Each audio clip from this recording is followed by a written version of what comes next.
پہ آنے کو جی چاہتا ہے، بلاوا اب آئے گا کب یا الہی، بلاوا اب آئے گا کب یا الہی، بلاوا اب آئے گا کب یا الہی، گناہوں سے آتا کو دے معافی،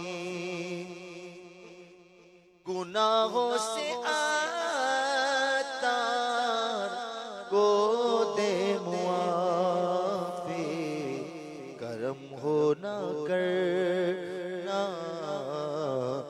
عذب یا الہی، کرم ہو نہ کرنا عذب یا الہی، تیرے آنے سے دل خوش ہوا تھا اور ذوق عبادت پڑھا تھا، آہب دل پہ ہے غم کا غلبہ، آہب دل پہ ہے غم کا غلبہ، الوداع الوداع رمضان، الوداع ماہ رمضان، الوداع الوداع رمضان، ماہ رمضان کی رنگی فضاؤں، ابر رحمت سے مملو ہواؤں، لو سلام آخری اب ہمارا،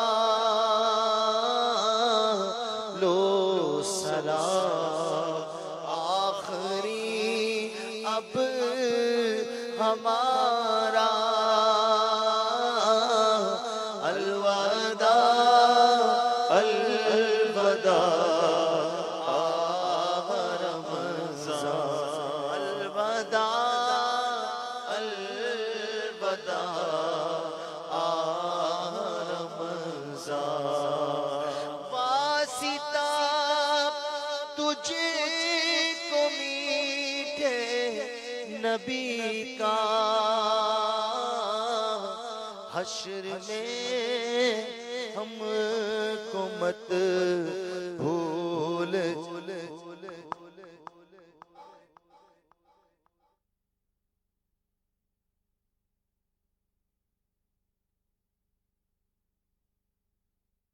نیکی کی دعوت اور قرآن اس طرح پھیلے، نیکی کی دعوت کے نیک ہو ہر ایک چھوٹا اور بڑا، یا رب مصطفیٰ، ہر ایک چھوٹا اور بڑا، یا رب مصطفیٰ۔ الحمد لله رب العالمين والصلاة والسلام على خاتم النبيين، أما بعد فأعوذ بالله من الشيطان الرجيم، بسم الله الرحمن الرحيم۔ پڑھیے الصلاة والسلام عليك يا رسول الله وعلى آلك وأصحابك يا حبيب الله، الصلاة والسلام عليك يا نبي الله وعلى آلك وأصحابك يا نور الله. نويت سنة الاعتكاف. مجمع الزوائد حدیث نمبر 4773. اللہ پاک کے آخری نبی محمد عربی صلی اللہ علیہ وآلہ وسلم نے ارشاد فرمایا: من ادرک شہر رمضان وَلَمْ يَصُمْهُ فَقَدْ شَقِيَ. جس نے ماہ رمضان کو پایا اور اس کے روزے نہ رکھے وہ شخص شقی یعنی بدبخت ہے. وَمَنْ أَدْرَاكَ وَالِدَيْهِ أَوْ أَحَدَهُمَا فَلَمْ يَبِرَّهُ فَقَدْ شَقِيَ. جس نے اپنے والدین یا کسی ایک کو پایا، ماں باپ دونوں یا ایک، اور ان کے ساتھ اچھا سلوک نہ کیا وہ بھی بدبخت ہے. وَمَنْ ذُكِرْتُ عِنْدَهُ فَلَمْ يُصَلِّ عَلَيَّ فَقَدْ شَقِيَ. اور جس کے پاس میرا ذکر ہوا اور اس نے مجھ پر درود نہ پڑھا وہ بھی بدبخت ہے. اللہ ہمیں بدبختی سے بچائے. اور رمضان کے روزے رکھیں، اللہ قبول کرے. جو باقی رہ گئے اس کی بھی توفیق ملے، اور ماں باپ کے ساتھ اچھا سلوک کریں، اور جب بھی ذکر مصطفیٰ ہو تو درود پڑھیں. سبحان اللہ. کسی نے کیا خوب کہا: عبس گناہوں کی شامت میں مارے پھرتے ہو، خدا کی تم پہ ہو رحمت اگر درود پڑھو. بچائے تم کو جو دوزخ سے ایسے محسن پر، صدا سلام کہو عمر بھر درود پڑھو. رہو گے حفظ الہی میں رات دن محفوظ. دن رات اللہ کی رحمت سے آپ کی حفاظت ہوگی. رسول پاک پہ شام و سحر درود پڑھو. جو اپنے کاموں کا انجام نیک چاہتے ہو، جو اپنے کاموں کا انجام نیک چاہتے ہو، ہر ایک کام میں تم پیشتر درود پڑھو. صلو علی الحبیب صلی اللہ تعالی علی محمد وعلی آلہ وصحبہ وبارک وسلم. نیکی کی دعوت جو لوگ دیتے ہیں، برائی سے منع کرتے ہیں، وہ اللہ پاک کے حکم پر عمل کرتے ہیں، رسول پاک کی سنت پر عمل کرتے ہیں.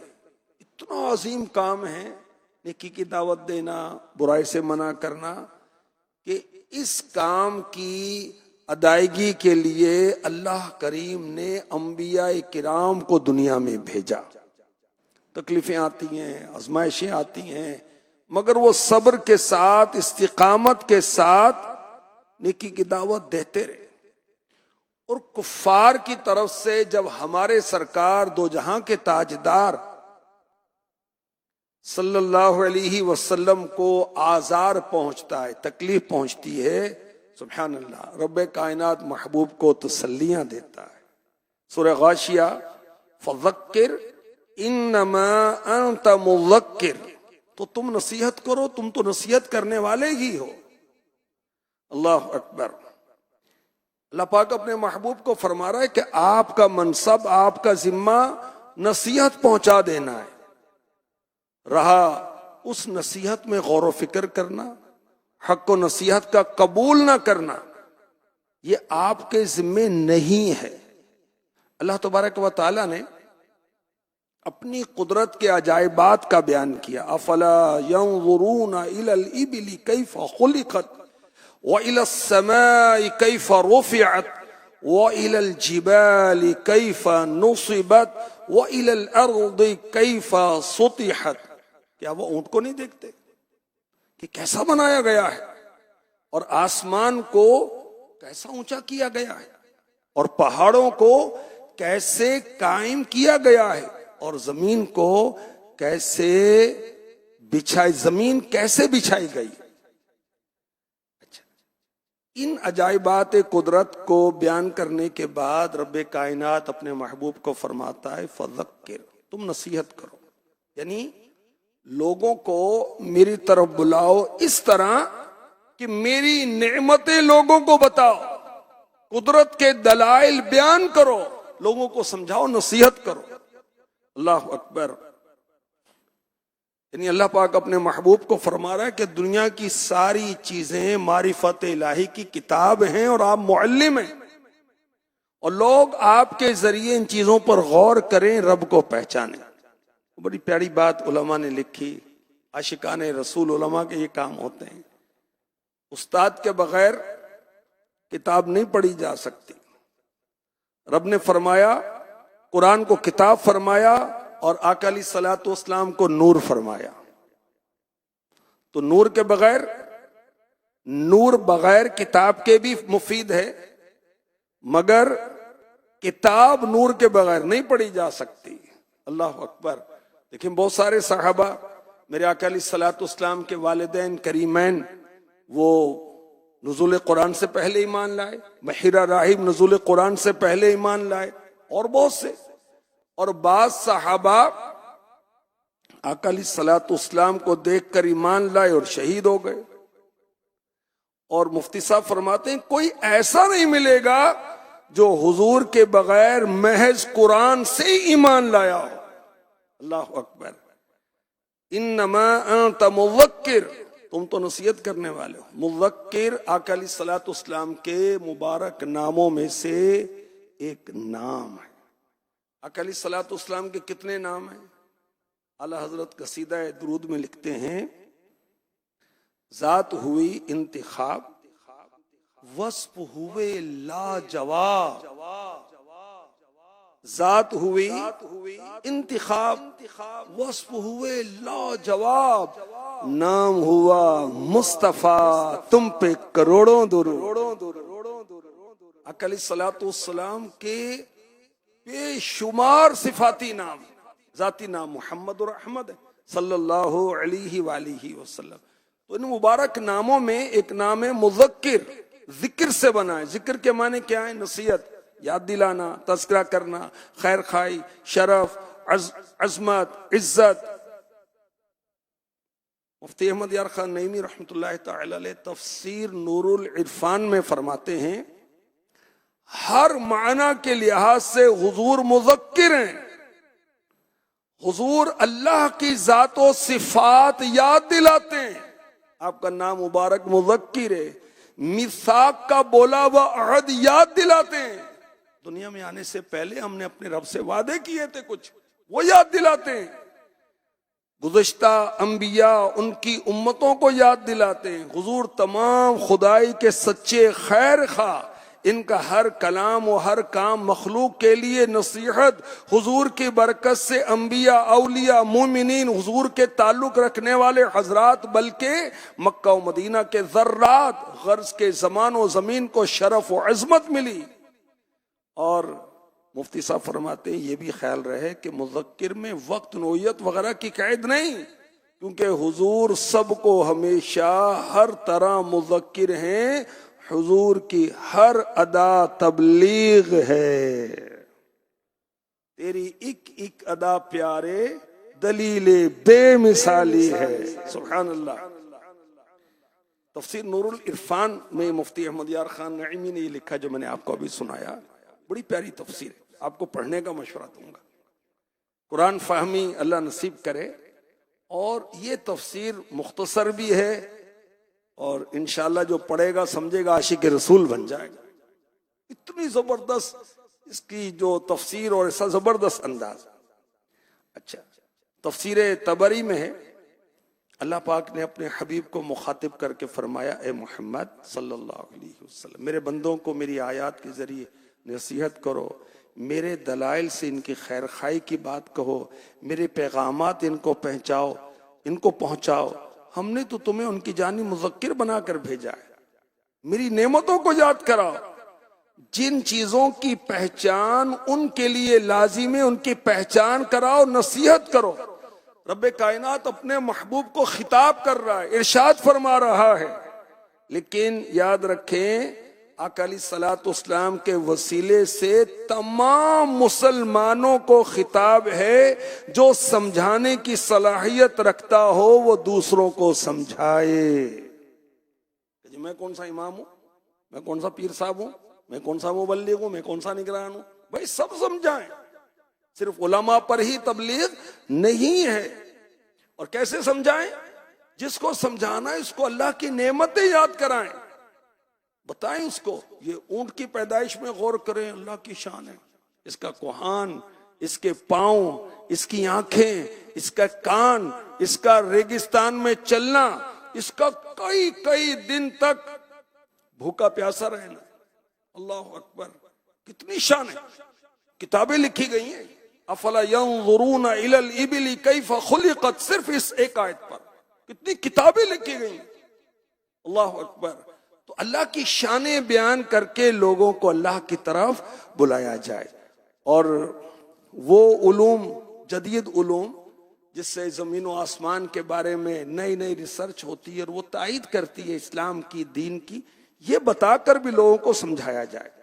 اچھا، فائدہ مند نصیحت کرتے رہیں، نصیحت کرتے رہیں۔ سورہ اعلیٰ میں ارشاد ہوتا ہے فَذَكِّرْ إِن نَفَعَتِ الذِّكْرَى سَيَذَّكَّرُ مَن يَخْشَى وَيَتَجَنَّبُهَا الْأَشْقَى الَّذِي يَصْلَى النَّارَ الْكُبْرَى ثُمَّ لَا يَمُوتُ فِيهَا وَلَا يَحْيَا۔ تو تم نصیحت فرماؤ، اگر نصیحت فائدہ دے، ان قریب وہ نصیحت مانے گا جو ڈرتا ہے، اور نصیحت سے وہ بڑا بدبخت دور رہے گا جو سب سے بڑی آگ میں جائے گا، پھر وہ نہ اس میں مرے گا اور نہ جیے گا۔